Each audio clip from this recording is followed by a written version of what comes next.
Belgium, January 1945. Snow cracked under our treads like bones. The cold cut through everything, through wool, through gloves, through thought. I sat in the turret of my M10 Wolverine, glove pressed against the trembling steel. It felt alive, shivering, like it knew what waited below. 3 American units were trapped in the valley between the river and the burning farmhouses. I could see them through the haze, small figures moving between fire and frost, pinned down by German armor. The radio hissed. "Hold position. Do not use smoke." That was the order. The law. I stared at the single white phosphorus shell in the rack beside me. The one painted with clean white letters. SMK, not for field use. If I didn't fire, they'd die where they stood. If I did, I'd break military law. And in that breath of frost and fear, one thought burned colder than the snow around us. How did it come to this? The Ardennes at winter's end was not an ending, it was an inventory. We counted fuel by half-drums, rations by fingers, and men by the sound of their names at roll call. The woods held the cold the way steel holds a dent. Every sunrise looked borrowed. We had pushed the German counterattack back onto itself, but the snow remembered where they'd been. Tracks froze into the ground like bad handwriting. I belonged to the 33rd Armored Battalion, a thin strip of armor strung across road nets that bent toward the Meuse. Paper said we were holding. The map pins agreed. The reality was motion with no room to move, outposts leapfrogging hedgerows, tank destroyers nosing into orchards, rifle platoons stitched along drainage ditches, waiting for shapes to resolve out of fog. Regulations traveled faster than resupply. The standing order on smoke was stamped into us in briefings and repeated on the battalion net, no white phosphorus without direct authorization from headquarters. The logic was clean. WP blinded artillery observers, panicked civilians, could drift onto our own lines, and, if the wind turned, set friend and enemy alike burning. Command wanted control, a single hand on that switch. On paper, I respected it. On paper, everything connected, corps to division, division to regiment, regiment to battalion, and the battalion S3 to my headset, the way a circuit should carry current. But the front did not run on paper. It ran on weather, ground, and the small arithmetic of seconds. The Ardennes gave us all 3 in the wrong units. A valley could swallow a company in 2 minutes. A gust could erase a lane of fire in 5. Frost could turn a radio net into a rumor. The manuals called it friction. We called it Tuesday. Our M10s were built for angles, not doctrine. Open-top turrets, 3-inch G*NS with a bite if you placed the SH*T, thin armor. Good optics when they weren't filmed with ice. We were hunters when there was cover and victims when there wasn't. The Wolverine asked for patience, not bravado. You waited for the flank, for the silhouette to show you its logic, then you corrected wind, range, and fear, and sent steel into a seam. It was the kind of machine that rewarded rules, until the rules lagged behind the facts. Headquarters spoke a grammar of grids and hours. No smoke sounded orderly in a heated room with pens lined up like a squad on inspection. They worried about misuse, about a company commander squandering concealment, about panic and overcast skies that trapped our own haze. I can't say they were wrong in general. I can only say generalities do not bury the dead. Our radio discipline was precise, brevity codes, authentication, traffic nets tiered from company to battalion to regiment. When it worked, it felt like hydraulics, pressure applied here, motion delivered there. When it didn't, you were inside a metal box listening to snow grind under track and your crew breathe through scarves. Static like torn cloth. Occasional words crawled through, hold. Negative smoke. Wait. Orders that feared the worst outcome so thoroughly they missed the nearest one. We had seen what hesitation cost. In December, a platoon north of us waited for clearance to back off a tree line as Panthers shifted on the ridge. The request climbed the chain and froze somewhere between S2 questions and S3 priorities. By the time the word returned, the word had no one to land on. I don't rehearse that to blame. I rehearse it because the cold keeps a ledger. Supply felt the same. Smoke shells were rationed below rationing. White phosphorus was, controlled issue, counted like morphine, signed for in triplicate, hand-carried out of an ordnance truck by a sergeant who never saw the valley we were meant to obscure. If a colonel wanted a battalion-sized picture, he needed all the pieces visible. If a lieutenant wanted his men alive, he sometimes needed the opposite.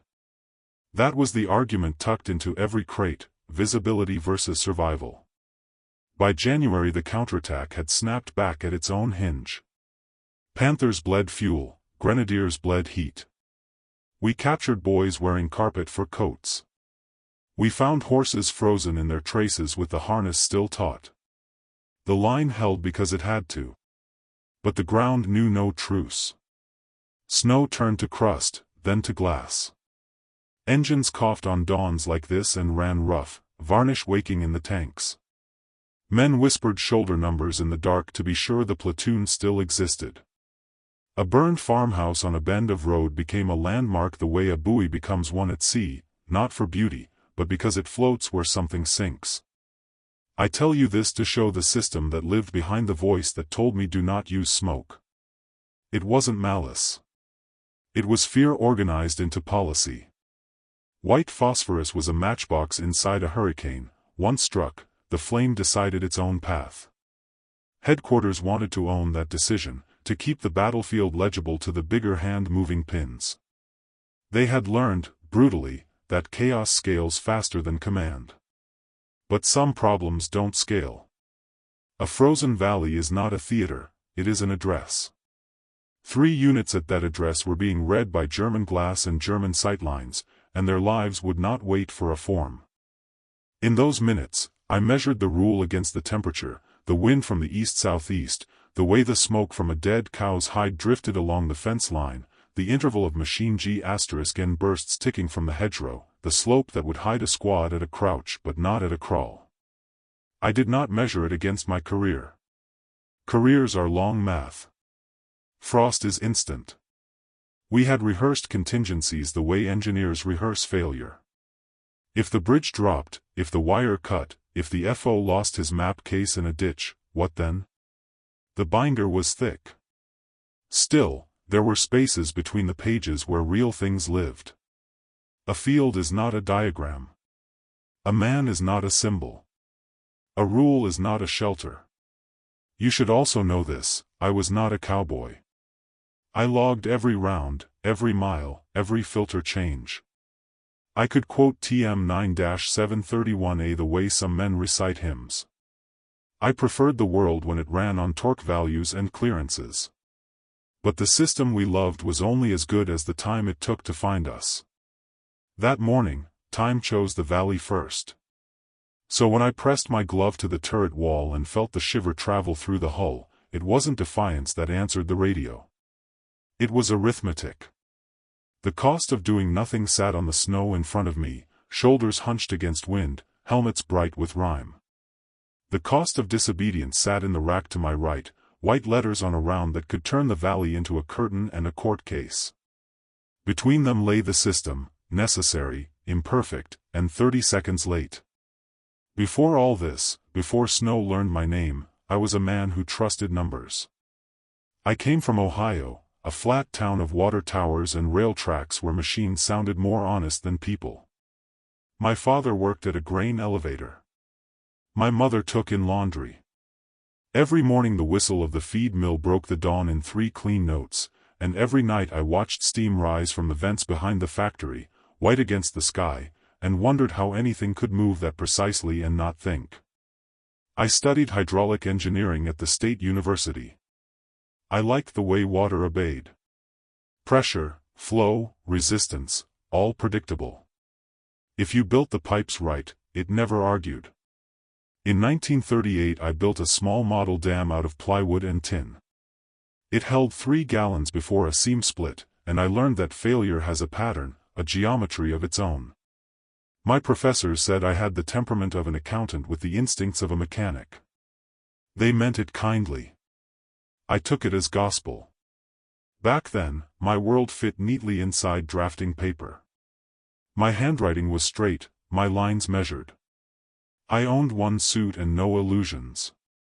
When I met the woman I almost married, I took her to the county fair and spent the evening describing the pump system at the irrigation display instead of asking if she wanted candy. She laughed, said I talked like an instruction manual. She wasn't wrong. When war came, it did not arrive like thunder. It arrived as paperwork. Pearl Harbor, December 7, 1941, I heard it on the radio while calibrating a pressure gauge in the university lab. The announcer's voice cracked between syllables: torpedoes, battleships, hundreds dead. Around me the other students froze, their reflections doubled in the glass beakers. I remember thinking only of displacement, the physics of explosions underwater, before the human part of it caught up. That's how far from heroism I was. I enlisted 2 weeks later. Not out of rage. Not even out of patriotism. I wanted to see how systems behaved under pressure, and the Army promised a world built entirely of systems. Regulations, mechanisms, logistics, the architecture of control. I told myself that within that machinery I could stay safe, that obedience was a form of armor. They sent me to basic in Louisiana, where humidity rusted everything by noon. I learned the drill of orders, the comfort of rank. You saluted, you repeated, you executed. The Army's clarity was almost beautiful, every motion defined, every answer predetermined. I remember cleaning my rifle and thinking, this is a clean equation, man plus metal equals survival. When they discovered my engineering background, they moved me to maintenance training. I spent nights inside the bellies of engines, tracing coolant lines with grease-stained fingers, memorizing the smell of hot oil and cordite. The M10 Wolverine was still a blueprint then, a fast compromise between need and invention, a tank destroyer stitched together from spare design philosophies. It had an open turret, thin skin, but the 3-inch G*N could tear through German armor if you caught the angle. The manuals called it efficient, the crews called it coffin-shaped. I didn't care what it was called. I cared that it worked. Machines kept their promises. They failed honestly. When you lost pressure in the hydraulic traverse, you could trace it. When a gear stripped, it told you why.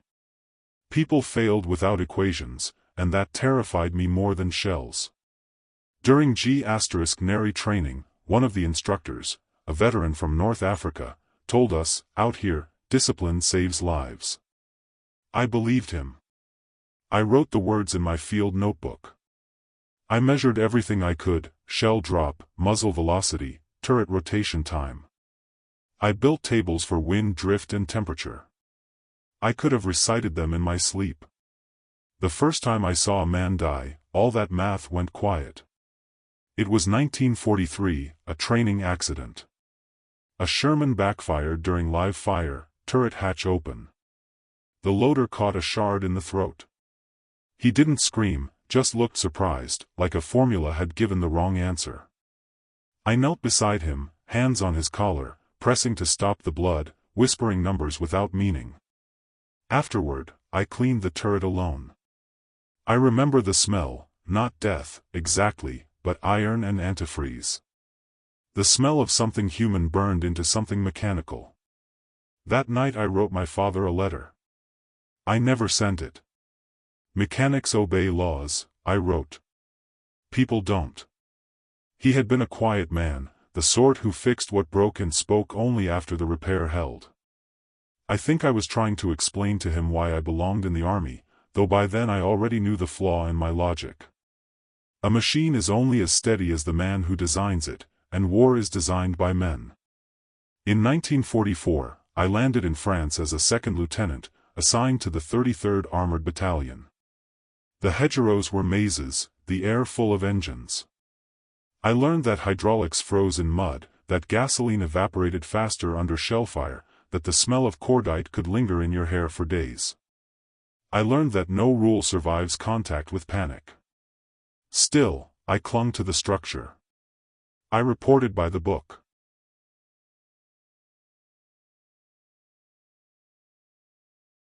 I kept logs in ink when pencils froze. My crew joked that I'd measure the width of my own grave before stepping into it. Maybe they were right. War changed the men around me faster than it changed the land. Some grew wild. Others shrank. I stayed still. That was my form of rebellion, precision against chaos. If a bearing seized, I disassembled it until it spoke. If command issued nonsense, I obeyed but noted the torque of every consequence. I did not think of courage as defiance. I thought of it as accuracy. You aimed at what needed to be fixed and you fixed it, whether that thing was a gear, AG*N, or a mistake. When they promoted me to lieutenant and gave me command of a Wolverine, I treated the crew like moving parts of the same engine, each man with his function, each failure traceable. They called me Blueprint. It stuck. Then came the frost. The Ardennes. The long nights of waiting with engines idling and discipline whispering through the headset. Command spoke in rules, the snow answered in silence. And somewhere in that silence I began to feel a hairline crack in the system I had worshipped. Rules were equations written for warm rooms. Out here, the ink froze before it dried. By the time the valley closed around us, I understood one thing with terrible clarity: obedience was not a guarantee of order. Sometimes it was just a slower form of collapse. That understanding didn't make me brave. It made me ready. A week before the battle, the cold began to speak through the metal. You could hear it when the engine turned over, that strained groan before ignition, like the Wolverine was waking up from a nightmare it couldn't shake. Frost formed inside the optics. Even coffee froze in the cup before you could drink it. The front was quiet, too quiet, and in the stillness men started to invent noises, engines that weren't there, footsteps in the trees, the whisper of a shell that never came. We were stationed near the town of Rockefort then, watching a bridge that no longer existed. Command wanted us to maintain observation over a crossing that German artillery had reduced to twisted steel 3 days earlier. The absurdity of it didn't make me laugh. It made me take notes. That's what I did when the world stopped making sense. I documented it, as though logic might grow back if I planted enough evidence. On the 5th night, I went to the supply tent. The quartermaster, Lieutenant Evans, sat wrapped in 2 blankets, balancing a ledger on his knees. He looked at me like I'd interrupted a prayer. "What is it, Becker?" he said. "I need smoke rounds," I told him. He didn't look up. "You already signed for your allocation." "I'm aware." "Then that's all you get. Regulation says I can request resupply under field necessity." "Field necessity," he repeated, as if tasting the words. "You planning to put on a magic show?" I didn't answer. I set my logbook on his desk, open to a sketch of the valley, troop positions, wind vectors, ranges. If we get pinned here, visibility's 0. 1 shell could screen a whole retreat. Evans sighed, pinching the bridge of his nose. "The manual is clear, Lieutenant. White phosphorus is for marking and illumination. Not concealment, not improvisation, and not without higher authorization. You want smoke, use the generator on your tank." "The generator fouls below freezing," I said. "It hasn't worked since December." "Then keep it idling," he replied. "Warm it. Fix it. But you don't get to rewrite protocol." I stared at him. "Protocol doesn't burn, Lieutenant. People do." The words came out colder than I intended. He finally looked up, studying me for a long moment before saying, "You're getting close to insubordination, Becker." "Maybe," I said. "But it's the cold that's *ling us, not the Germans." He didn't laugh. He just closed the ledger. "Get out of my tent." That night, I sat in the turret and watched frost grow along the barrel, creeping in veins toward the muzzle brake. The moonlight made it look alive. My G***ner, Daniels, climbed up beside me, his breath a ghost in the air. "What's eating you, sir?" he asked. "Rules," I said. He smirked. "Same thing that's eating all of us." In the silence that followed, a strange resolve began to settle. If the army couldn't bend, I would. Quietly. Deliberately. The next morning, before roll call, I walked to the munitions truck. The ordnance sergeant was still half asleep, stamping his feet by a small fire. I asked for routine replacement shells, armor-piercing and high-explosive, the sort of request that didn't raise eyebrows. When he turned to fetch them, I reached into a crate marked Special Use, and lifted one round from the back row. White band, stenciled letters, SMK, WP. It was heavier than the others. Maybe it was my conscience that made it feel that way. I slid it into a canvas satchel and walked out. The sergeant didn't notice. Or maybe he did and decided not to see. Back at the Wolverine, I hid the round behind the secondary rack, wrapped in a rag that once served as a map cover. Daniel saw me do it but said nothing. Crew silence was its own code, the one rule that outranked orders. Later, over canned beans heated on the engine block, he finally spoke. "You planning to hide from the war, Tom?" I shook my head. "I'm planning for when the war forgets about us." He looked at me, eyes red from lack of sleep, and then nodded once. That was the end of it.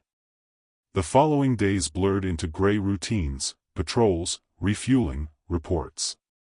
The radio spoke in fragments: enemy armor regrouping, bridges lost, hold current line. Every phrase sounded recycled, stripped of urgency by distance. But in the spaces between transmissions, reality filled in. Patrols came back thinner. Convoys vanished between towns. We started counting the number of tanks that still had working engines. On January 9th, a snowstorm locked the valley in white silence. No aircraft, no artillery, just the slow crunch of boots and the cough of overworked motors. It was the kind of storm that erased mistakes and tracks alike. Under that white ceiling, the front dissolved into confusion. I began to sense the trap forming, not a physical one, but the trap of procedure. The system couldn't adapt, it could only repeat. Each morning I checked the hidden shell. Each night I told myself I wouldn't use it. Rules were rails. Once you stepped off, you didn't know if you'd ever find the line again. Yet something inside me had already shifted. I could feel it the way you feel a bearing wearing out, faint, rhythmic, inevitable. 3 days before the Valley fight, the battalion commander addressed us by radio from miles away. His voice was brittle through the static. "Men, maintain order. Discipline is what separates us from them."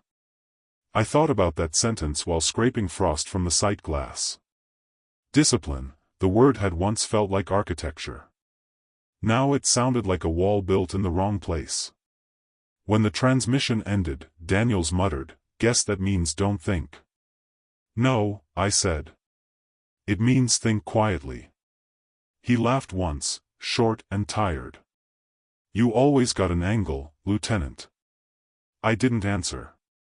I was calculating wind speed, humidity, visibility, and the odds that headquarters would ever understand what was happening down here. They wouldn't. They couldn't. And that realization, that precise and measured hopelessness, was the first true crack in the system I'd served all my life. I was still an engineer. I still believed every failure had a cause. But I was beginning to understand that sometimes the fault lies not in the parts, nor in the men who build them, but in the instructions themselves. January 12, 1945. Dawn. The light came weak and gray, pushing through a lid of frozen fog. It wasn't morning so much as the idea of one. The ground crackled with ice under the treads as we rolled into position above the valley. Below us, the Meuse tributary curved like a frozen vein through the hills, its banks cluttered with half-buried trucks and the skeletons of burned barns. The snow swallowed sound. Even engines felt muted, muffled by the white. We were supposed to link with the infantry companies holding the Valley Road, Easy, Fox, and a medical detachment that had dug in by a collapsed farmhouse. But when we reached the ridge, there was only smoke. Thick columns from shattered fuel drums, pale ribbons from the straw roofs still smoldering. Through binoculars I could see movement, men crawling between wrecks, rifles slung across their backs, a few dragging the wounded on ponchos. The radio crackled with static, then voices, brittle and distant. "This is Able 3, hiss, under fire, 2 Panthers, hiss, bridge gone, repeat, bridge gone." Then nothing. The line flattened into a long, soft whisper like wind through wire. We were cut off from the chain. I switched to battalion frequency.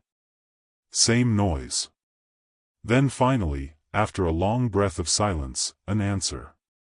"All Wolverine units, hold position. Do not advance.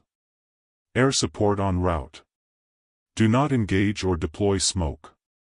Air support." The sky above was solid cloud, no higher than treetops. Whatever was en route would never arrive. I lowered the handset slowly, the words sinking like stones. We were on our own. Daniels, my G***ner, leaned over the sight. "Sir, we got armor moving in the trees. Looks like Panthers, maybe 4. I adjusted the periscope. Shadows moved through the timberline, their silhouettes too sharp for illusion. The Panthers descended the ridge in deliberate intervals, engines coughing black smoke. Their tracks cut deep grooves into the snow, perfect geometry, the kind that meant they weren't improvising. They were hunting. "Range?" I asked. 800. Closing fast. We were positioned on a shallow crest overlooking the Valley Road. To our right, the remnants of Easy Company were pinned behind a stone wall. To our left, a cluster of wounded huddled near the wreckage of an ambulance, white sheets fluttering like flags of surrender. Between them and us stretched open ground, maybe 300 yards. Too far for a run, too flat for survival. If the Panthers reached the slope, they would have a clear field of fire. The valley would become a bowl, one big, freezing K***ling ground. I checked the clock welded beside the turret hatch, 6:37. 5 minutes. Maybe less. Behind us, the second Wolverine from our platoon idled in a patch of trees, waiting for orders that wouldn't come. I thought of radioing them to reposition, but I knew it wouldn't change anything. The enemy was advancing from 2 angles, east and north, and the road west, our only exit, was gone. The bridge had collapsed the night before under artillery. All routes converged here, on this white throat of land. Daniels watched the Panthers through the scope. "They're fanning out, sir. Looks like a pincer." Of course they were. German tactics in the Ardennes had become mathematical. Find the gap, seal it, roll through before dawn. The loader, Corporal Haynes, muttered, "Command said air support. Maybe they know something we don't." "Maybe," I said. But the truth was obvious. The weather grounded everything with wings. The only thing above us was smoke, the kind we weren't allowed to make. At 6:41, the first German shell landed short, throwing a wall of snow and dirt across the slope. The concussion rattled my teeth. "Contact front," I said quietly. Haynes loaded an armor-piercing round. The breech clanged shut with a metallic snap. We waited, tracking the lead Panther through gaps in the trees. When it cleared the last line of pines, its turret gleamed dull gray, perfect range, perfect angle. "Permission to fire?" Daniels asked. The question hung there longer than it should have. I wanted to answer with doctrine, with calm calculation, wait for target identification, coordinate with battalion, confirm friendly positions. But doctrine had dissolved hours ago. The valley was a blind man's map. Hold, I said anyway. Wait for them to commit. Down below, infantry were shouting. Muzzle flashes flickered like matches in the snow. A German MG-42 opened up, the rhythm flat and merciless. I saw men drop behind the wall, 2, 3, 4, their bodies jerking in unnatural synchrony. Daniels turned toward me. Sir, they're cutting them apart. We can't just sit. Hold. The second Panther fired. The shell slammed into the farmhouse, exploding the roof. Flame rolled through the snow, illuminating stretcher-bearers trying to pull the wounded clear. One of them fell, legs burning, his arms still locked around another man's shoulders.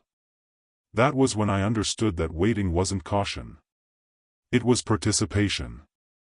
I lifted the handset again, hoping for anything, an update, an amendment, a sign that someone higher up could see what was happening. Only static. The second Wolverine behind us fired first, breaking silence with a thunderclap. The round missed wide, detonating against a tree trunk and scattering bark like shrapnel. Two Panthers pivoted instantly, their G*NS finding the muzzle flash. The answering volley was precise. The second Wolverine vanished in a plume of smoke and sparks, treads flying, turret blown clear. Jesus, Haynes whispered. I didn't look away. They're adjusting range. We have maybe 2 minutes before they've got us dialed. The air smelled of cordite and frozen earth. My gloves were stiff, crusted with frost. Inside the turret, breath fogged the periscope glass faster than I could wipe it. The men below were waving now, shapes through the haze, desperate silhouettes. I couldn't hear their voices, but I could read their movements. Help us. I checked the ammunition rack. One white phosphorus shell wrapped in the rag, tucked where I'd left it. The unauthorized one. Everything I had believed about systems, about order, about calculated obedience narrowed into that single object. The rule said no. The field said now. I looked again through the sight. The Panthers were 50 yards closer, their hulls ghosting through fog like shadows with engines.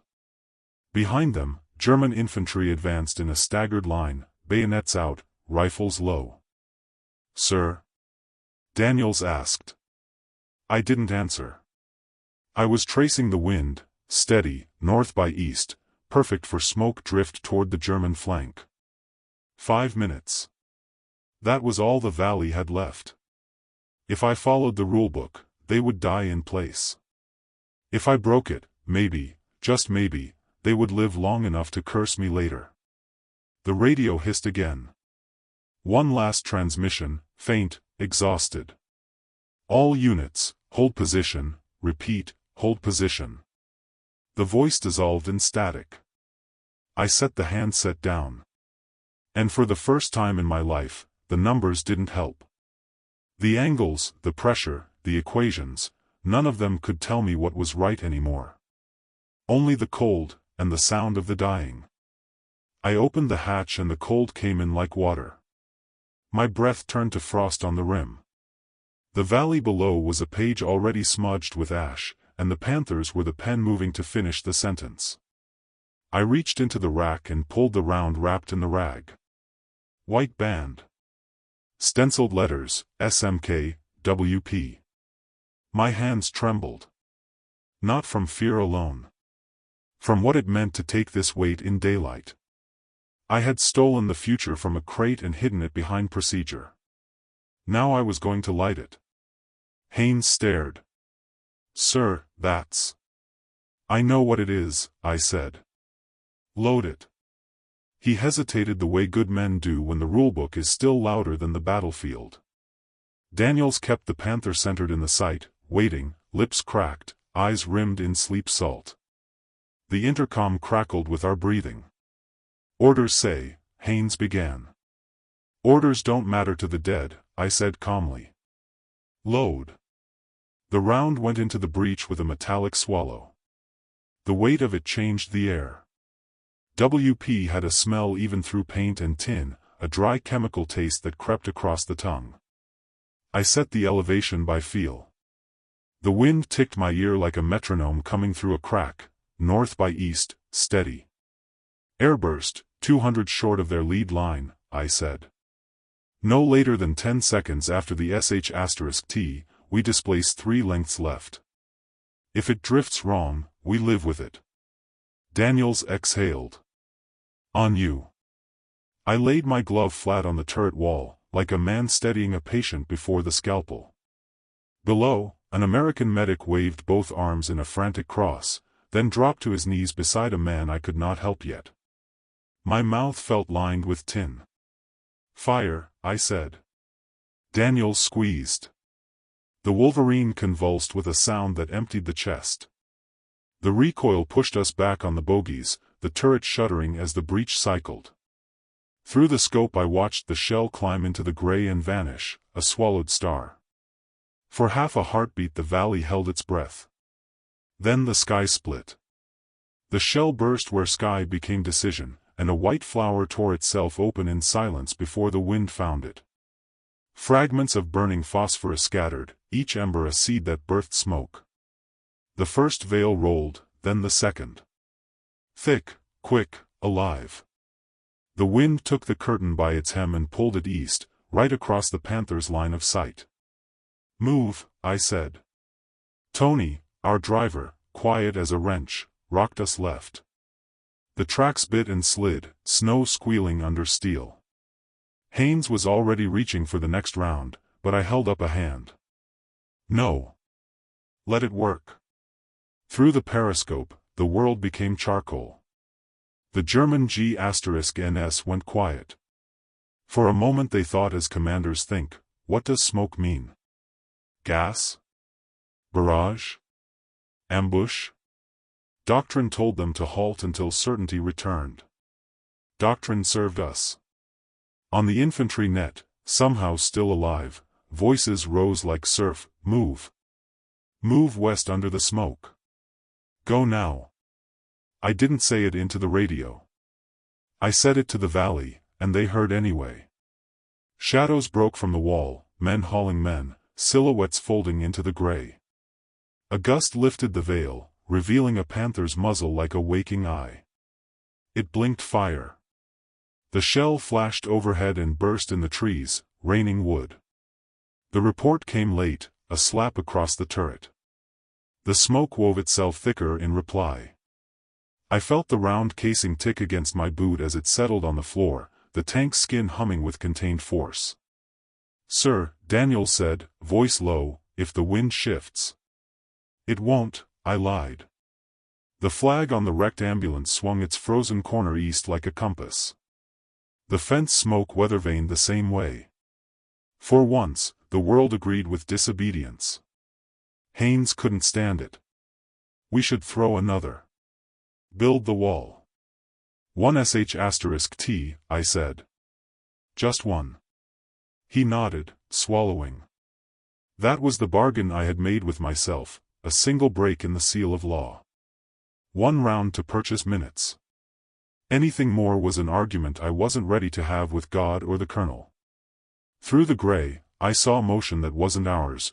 German infantry paused, then crouched, their sergeant lifting a hand to his mask that wasn't there. Smoke changes the imagination before it changes the ground. The Panthers idled, engines a deeper note now, uncertain.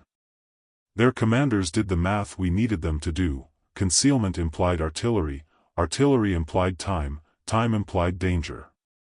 In that hesitation, our men became less visible than the rule that forbade me. Count, I said. Daniels glanced at the watch taped to the sight. 38, 43, 50. 50 seconds of concealment and fear. Enough for a dozen to crawl. Enough for a stretcher to disappear. A burst of MG-42 fire stitched into the smoke, blind and high. I answered with a single high-explosive round into the hedgerow where the muzzle flash had been. A thump, a crack, more smoke. Not to K*LL, to convince. I wanted them to believe we were building a defense, not an escape route. 70, Daniels said. The second Wolverine would not be counted again. Its burning hull painted orange on the undersides of the low clouds. I tried not to look at it. You can't rescue the dead with your eyes. I thumbed the radio again, sent a fragment into the net. All units, west under cover, keep low, do not bunch. It left me like a prayer cast onto ice. Whether it reached human ears or just the indifferent air, men started moving as if the sentence had weight. The smoke thickened beautifully, a fabric with folds. I watched outlines pass and reappear, torn and sewn by the wind. There were moments, 2, maybe 3, when I thought the drift would slip left and betray us. Then it held again, tensile and gray, combed by the same invisible hand that tugged frost across the barrel each dawn. 110, Daniels murmured. A minute and 50 seconds. In that time a battle can rotate its spine. I imagined the colonel's face reading the incident, the way he would purse his lips at the word unauthorized, the controlled anger of a man protecting a doctrine that, in warmer weather, might protect him back. I accepted him, and I defied him, in the same breath. Below, a figure stumbled and fell.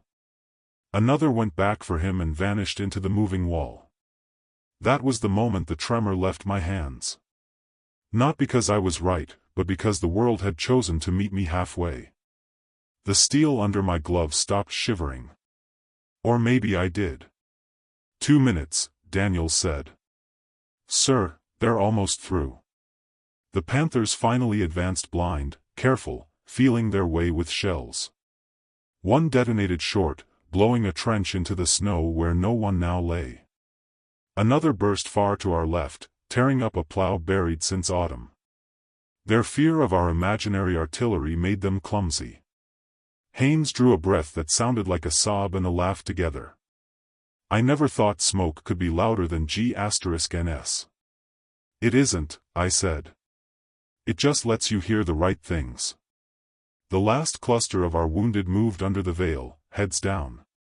A man in a white armband waved once toward us, a pale cut in the gray, and then he was gone with the others, west, into the geography of survival. I let the G*N settle, let the engine idle, let the radio speak its little weather of static. The rule I'd broken hung in the air like the smoke itself, undeniable, particulate, and already drifting toward the men who would judge it. We had bought a margin. Minutes made of phosphorus and wind. I sat there with my glove on the cold wall and said nothing. The sh*T still lived in my bones. The law lived there too.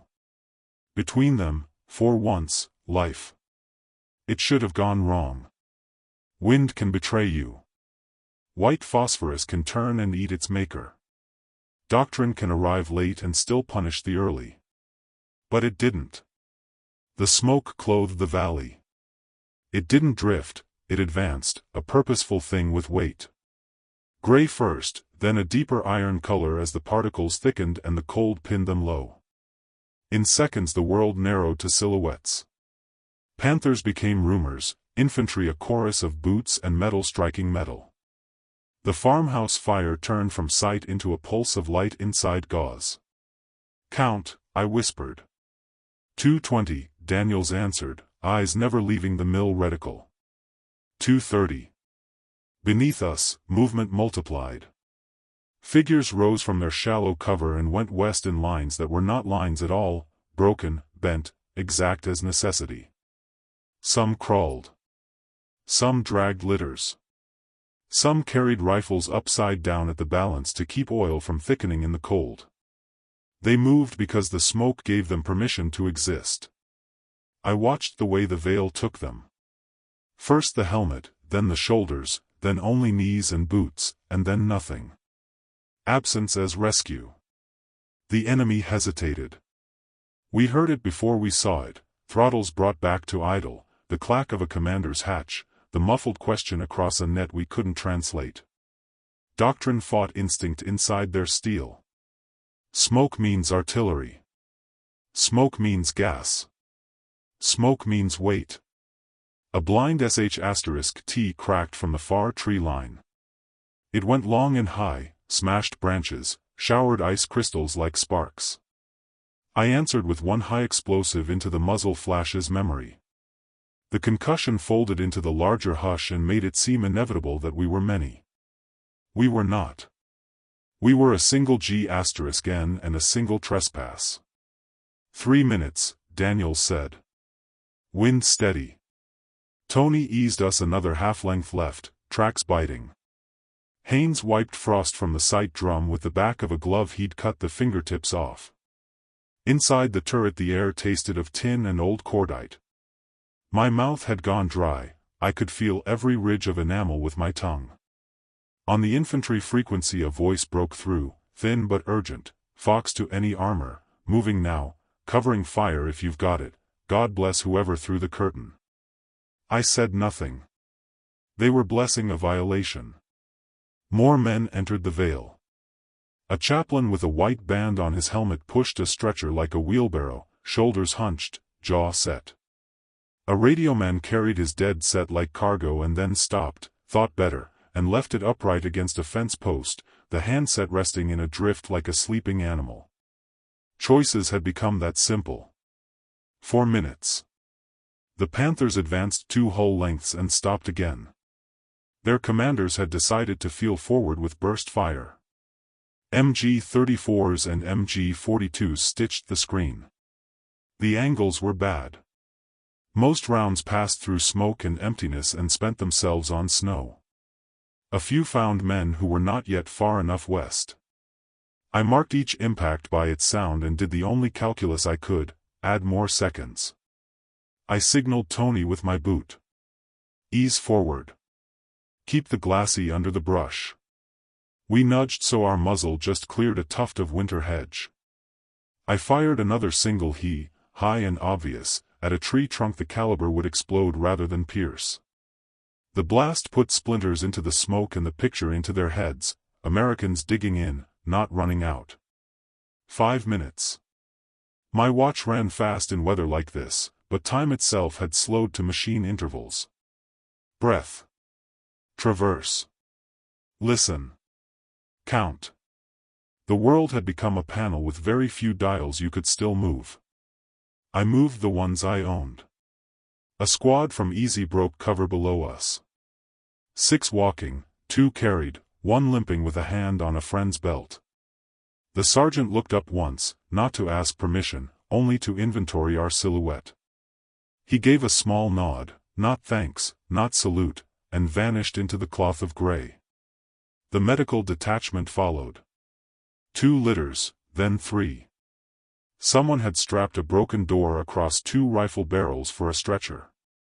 Another man wore a blanket like a cape to keep the smoke from stinging his eyes. He looked like a ghost shepherding ghosts. 6 minutes. The valley's geography tilted in our favor. A shallow saddle west of the road became a trough for men. The smoke pooled there like water behind a dam. Where it thinned, it did so in ropes, lanes you could cross between breaths. I found myself timing their steps with the gusts, as if I could will the breeze to wait on a pulse. A panther fired canister blind. The sh*T chewed a hedgerow and threw sparrows into the air like thrown stones. The birds vanished into gray and left no trace. I envied their doctrine. The second Wolverine still burned. The turret lay 20 yards from the hull, a cast-off crown. Heat from that pyre helped hold the smoke low, a cruel generosity. I did not look at it for long. The dead insist, the living negotiate. 7. Haynes kissed his rosary and went back to inventory. AP3. He too. Smoke nil. He meant the authorized kind, the generator we no longer trusted and the shells we never had.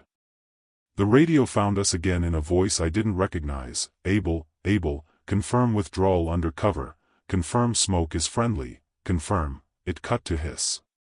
Behind the noise I imagined a map, a finger sliding a pin, a clerk sharpening a pencil to write a report that would never smell this air. A boy stumbled out of the vale, no helmet, hair white with frost. He looked back the way a man looks at a house he will never see again. Another soldier grabbed his collar and yanked him forward. They went down together and rose together and were gone. That is how rescue looks when it has no time to be kind. 8. The Panthers finally committed to the slope. They came slow, like men stepping onto a floor that might not hold. One slewed its turret toward our last muzzle signature. Tony backed us a yard. The shell landed where we had been and filled the air with dirt and winter grass. The shock came through the hull into my bones and felt like a rule being underlined.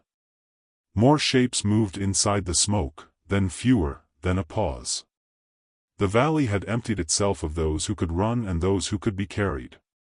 Only the stubborn remained, the ones who would not leave without the last. I took the risk I had saved all morning and spoke on open net, "Last elements west now. Last elements now. This is your minute." It wasn't a command. It was a clock. They came. 3 men with a wounded lieutenant, his leg splinted with a rifle. A medic with a bag bouncing at his hip. 2 stragglers in greatcoats too big for them, faces raw. They moved like gears that had been run without oil and were still asked for a final turn. 9. The smoke thinned at the eastern edge.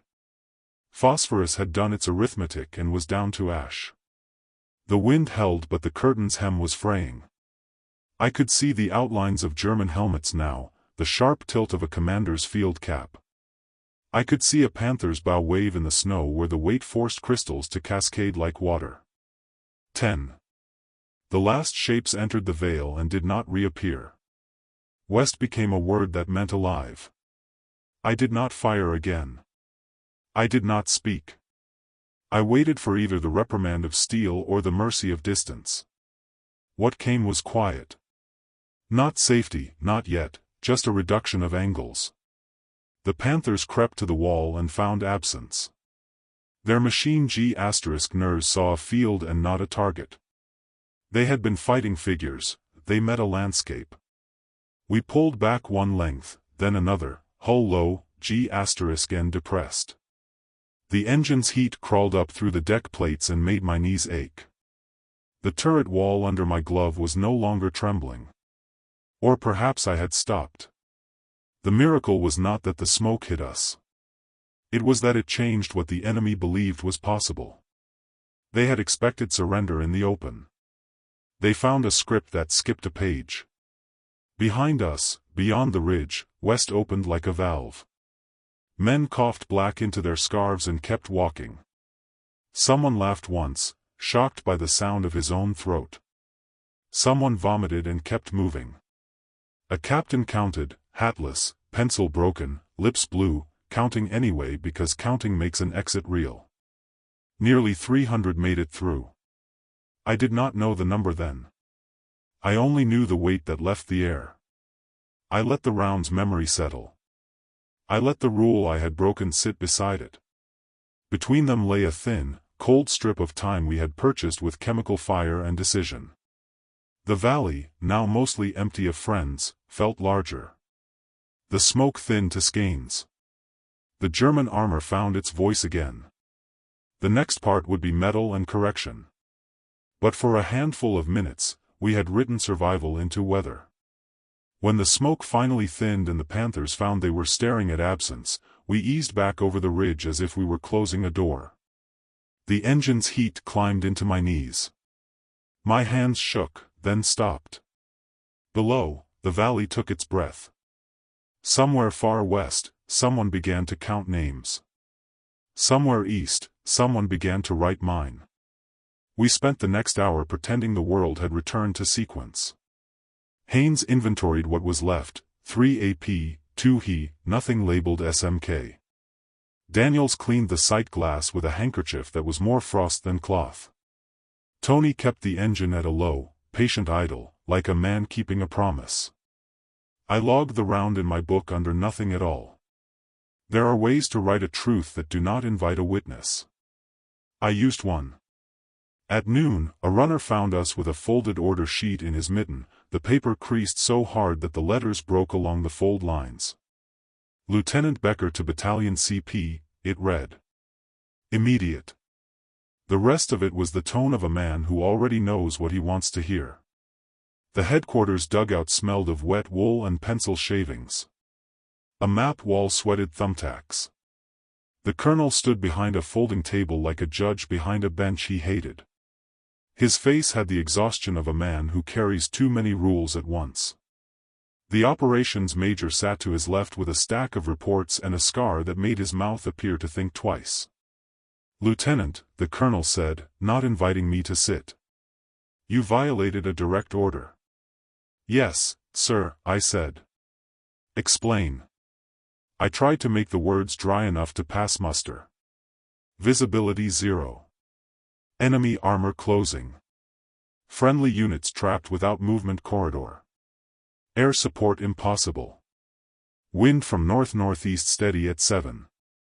One smoke airburst deployed to create a temporary screen sufficient to." He raised a hand. "Not your authority." "No, sir." He set the hand down like a verdict. "Do you understand why we restrict white phosphorus?" "Yes, sir." "It blinds artillery, obscures friendlies from friendlies, burns uncontrollably, and encourages panic. It can be mistaken for gas. It can do as much damage as it prevents." "Then why, Lieutenant?" His voice didn't rise. "Calm as a wee *p*n. Because men are not pins on a map, sir. They were going to die in a place where your order could not arrive in time." Silence. Somewhere in back a clerk's pen scratched like a mouse. The major flipped a report sheet with one finger, eyes on me. He said, quietly, "How many do you think made it out?" "I don't know," I said. "Enough to make this room matter." He watched me for a long moment. "Fox reports 106. Easy reports 97. The medics won't put a number to it yet, but they are undersupplied for the number of lungs that still draw breath. Call it near 300. The colonel shifted, just a fraction. He didn't want the arithmetic. Arithmetic complicates law. "And your second Wolverine?" he asked. "Lost, sir." "Crew?" "Gone." That, too, sat for a moment between us, a weight neither of us could set down. He drew a breath, let it out through his nose, and found the safer ground of the rules again. "You have established a precedent, Lieutenant. If every junior officer decides he knows best, we do not have an army." "Respectfully, sir," I said, "if every junior officer declines to decide because he fears a rule, we don't have one either." The major's scar twitched. The colonel's eyes flattened. I waited for the hammer. It did not fall at once. Instead he said, "Step outside." I stood in the corridor with my hat in my hands and the taste of WP still on my tongue. The wall timbers were dark with damp. Men passed, shoulders brushing, all of us too big for the space. Through the doors I could hear the two officers discussing me as if I were a stubborn component that might still fit if filed correctly. When they called me back, the colonel had his pen in his hand but not his signature in his eye. "This command cannot condone your action," he said. "I'm not going to praise lawbreaking in a war built on discipline." He tapped the pen once on the paper, a metronome seeking a tempo that paper alone could not supply. However, he disliked the word even as he used it. "The circumstances being what they were, and the outcome being what it is, this will be recorded as a deviation under exigent conditions. You will not repeat it without authorization. You will not speak of it as policy. Do you understand me?" "Yes, sir."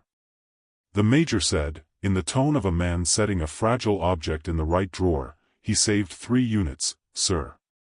Maybe the rule's wrong, not him." The colonel's mouth thinned. "We do not edit doctrine in a snowbank, Major." He looked back at me. Incident closed. I saluted. He returned it like a man placing a lid on a box too small for what it contains. Outside, the sky had turned the pale blue that arrives after the worst of a day is done with you. I walked back to the Wolverine. The crew did not ask, and I did not report. We sat on the sponsons and ate bread hard as washers. We drank coffee that tasted faintly of gasoline. Haynes pressed his rosary into my palm and said nothing. I gave it back and said nothing. We were full of the same silence but from different ends. Word traveled anyway, the way heat travels through cast iron. Men I did not know nodded once as they passed. A medic tapped the side of the hull with 2 fingers, a sound like a small, official stamp. A chaplain took my hand for half a second, then moved on as if he had merely checked my pulse. That night I entered the round in my log. Not its name. Not its chemistry. Just a line where a line didn't belong and the time it had purchased, 6:41 to 6:51, corridor achieved. 10 minutes. A measurement like any other, except it contained lives. Weeks later, after the valley refroze into rumor and the front muttered itself east, someone slid a mimeograph training sheet across a table at a briefing. A red pencil had underlined one sentence: field commanders may deploy smoke to prevent encirclement when communications are degraded. No citation. No story. No name. A small hinge creaked, and a door opened wider than the line that marked it. I kept the casing from the unauthorized round. I polished the stenciling until the letters thinned and the metal remembered that it had once been unmarked. I wrapped it in cloth and stowed it under the turret floor, where my boots could find it when my head could not. Did I regret it? Regret is a luxury of exact outcomes. We had none. I had statistics and a valley that no longer held friends and a rule that had survived my disobedience with only a scratch. That night, with the engine off and the cold trying all the seams, I lay under the stars the smoke had hidden from us and listened to the Wolverine tick as it cooled. Each sound was a part returning to itself.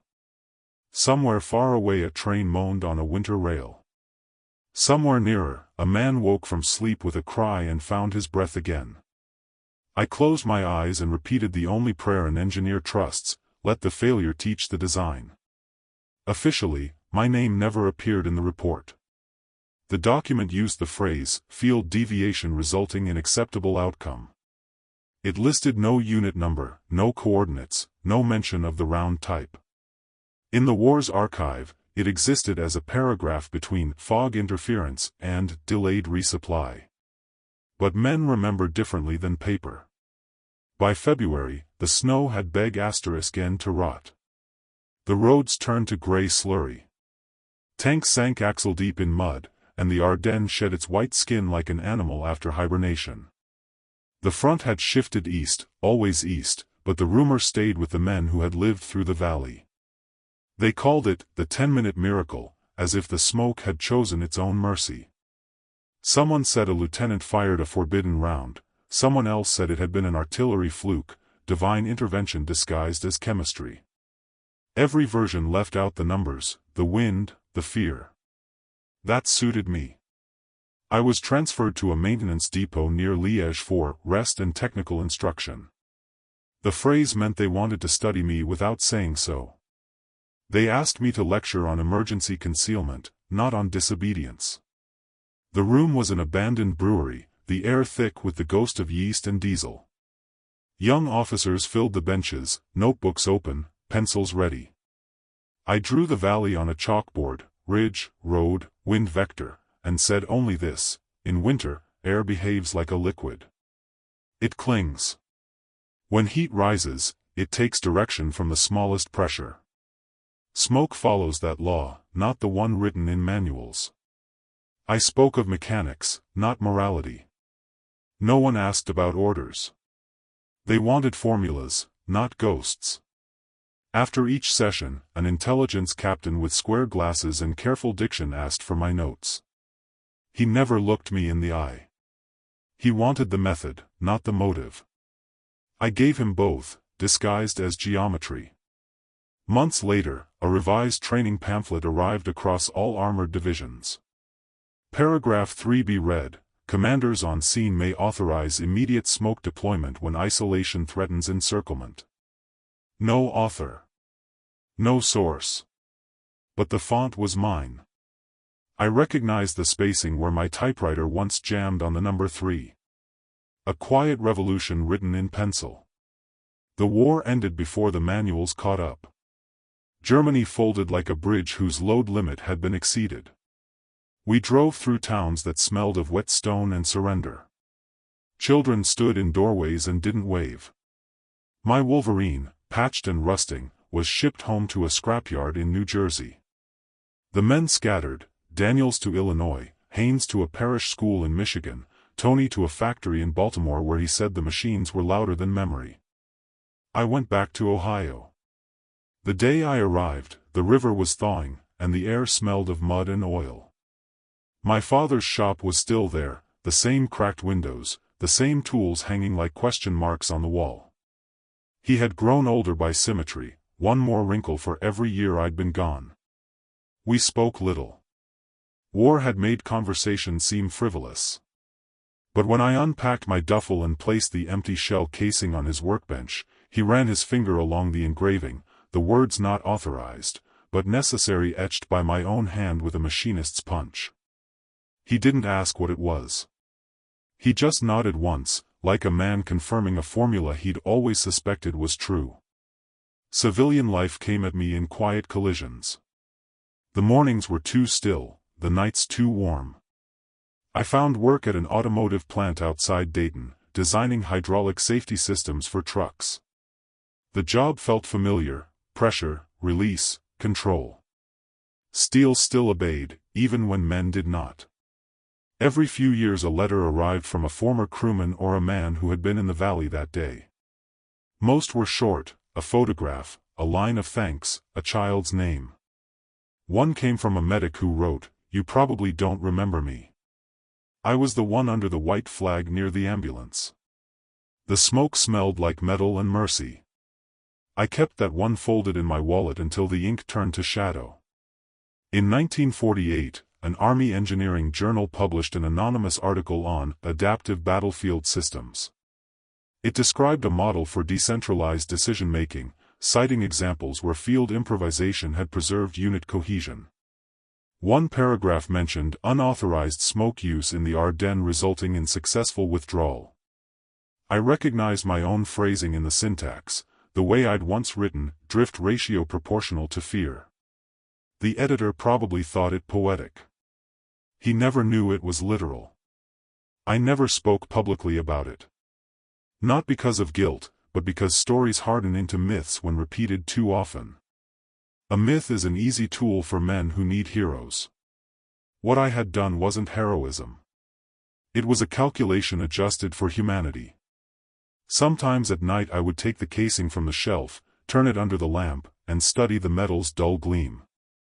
The edge where the paint had blistered from heat still carried a faint white stain. WP leaves scars even when it saves. I thought about the men who had walked through that smoke, their lungs coughing ash, their boots sinking in half-melted snow, their silhouettes dissolving into life. I wondered if they remembered it as salvation or simply survival. When the Army sent me a form letter inviting me to join a veterans association, I declined. I didn't want to stand in halls where people toasted orders they'd never questioned. Instead, I lectured at the university on mechanical failure. My students built bridges of balsa wood and tested them until they broke.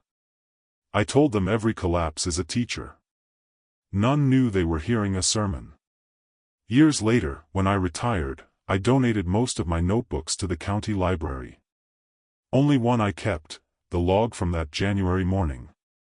The last line, written in smudged pencil, read, 6:41 to 6:51, corridor achieved. 10 minutes. No mention of smoke, or phosphorus, or disobedience. Just the time it takes for death to change its mind. Sometimes visitors to the plant museum where my casing rests ask why the engraving says not authorized, but necessary. The curator tells them it's about engineering, about risk management, about knowing when systems fail. He's not wrong. But he doesn't know the smell of that smoke or the silence that followed it. The truth is smaller and heavier. I broke a rule, and 3 units lived. And every system I built after that, every brake line, every valve, every test stand, carried a trace of that decision, hidden in the steel, waiting for the moment when obedience meets the edge of reason and something human chooses otherwise. I broke the rule, and 3 units lived. The law I disobeyed remains ink on yellow paper, buried in archives colder than that valley ever was.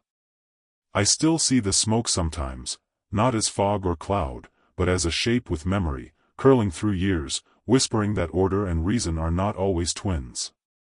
They told me not to use smoke. I did, and it saved them. What I learned is simple, and terrible in its simplicity. Sometimes the right decision cannot be taught, only found in the space between heartbeat and command. The war ended. The rule stayed.